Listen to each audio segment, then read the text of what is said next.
The second American infected with the Ebola virus will arrive in Atlanta tomorrow to receive treatment. Bringing the patients to this country has raised some concerns, and that raises some questions. Are people overreacting, and just how dangerous is this situation? With more on Ebola and what the Centers for Disease Control is telling physicians, we turn to our own Dr. Zorba Paster from his office in Oregon. Zorba, good to see you again. Hi, Zorba. A pleasure to be here. How dangerous is Ebola? What are the symptoms?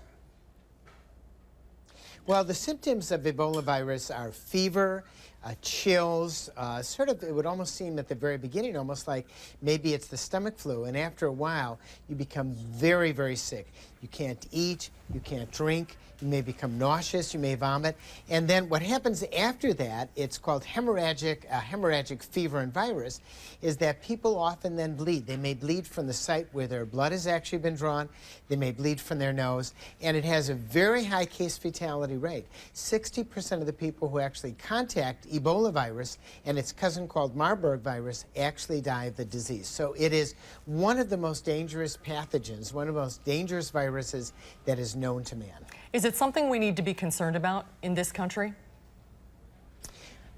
Not really. If we look at it, first of all, we don't know exactly where it comes from. We know that non-human primates, monkeys and chimpanzees, that's where it often started. In fact, that's where the first one, the Marburg virus, which is like Ebola, started in Germany.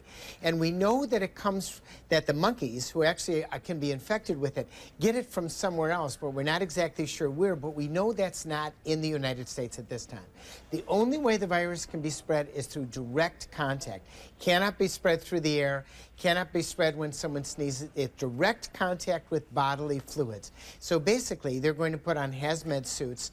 The two people who are coming to the Center for Disease Control are going to be very well taken care of, and the risk of that getting out are very, very close to zero. They're about as close to zero as anything you can imagine.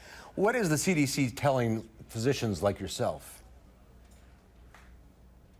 Well, they're telling people that anyone who has actually come from Africa, Sierra Leone, Guinea, and any of the other countries in Africa where Ebola virus has been seen, to be aware that something may be going on, to give them a call, to do the test that they can tell, to find out if there is Ebola virus, and basically to isolate the person.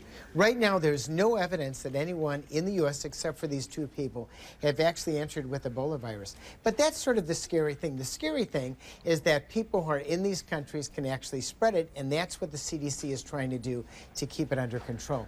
Remember, about a decade ago, we had SARS. We had SARS that was a very dangerous disease in China. We were able to control it and keep it into that area. We were very successful with that. I think the same thing is going to happen with Ebola virus. All right. Nothing to worry about at this point. Dr. Zorba Paster. That's right. Doctors, thanks for being with us. We'll see you next time. Thanks, Zorba. Good to see you.